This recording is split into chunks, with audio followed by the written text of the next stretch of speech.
కాంగ్రెస్ పార్టీపై బీఆర్ఎస్ నేతలు లేనిపోని ఆరోపణలు చేయడం సరికాదంటూ తీవ్ర స్థాయిలో మండిపడ్డారు TPCC working president Jaggareddy. Harish Rao, కేటీఆర్లకు బస్సు ప్రయాణం తెలియదు, బెంచ్ కార్లలో తిరిగే వాళ్లకు పేదల సమస్యలు ఏం తెలుసంటూ ఎద్దేవా చేశారు.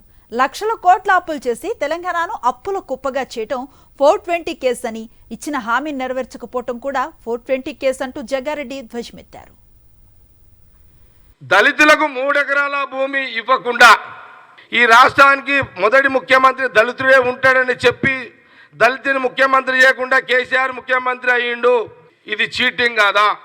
ఇది ఒక కేసు, నంబర్ 1 కేసు.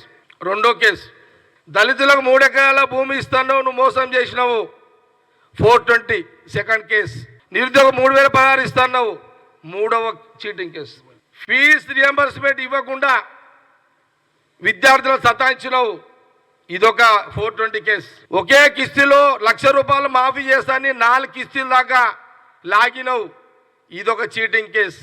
దళిత బంధు ఇస్తాం, అందరికి ఇస్తామని చెప్పినవు, ఇవ్వలేదు, ఇదొక చీటింగ్ కేసు.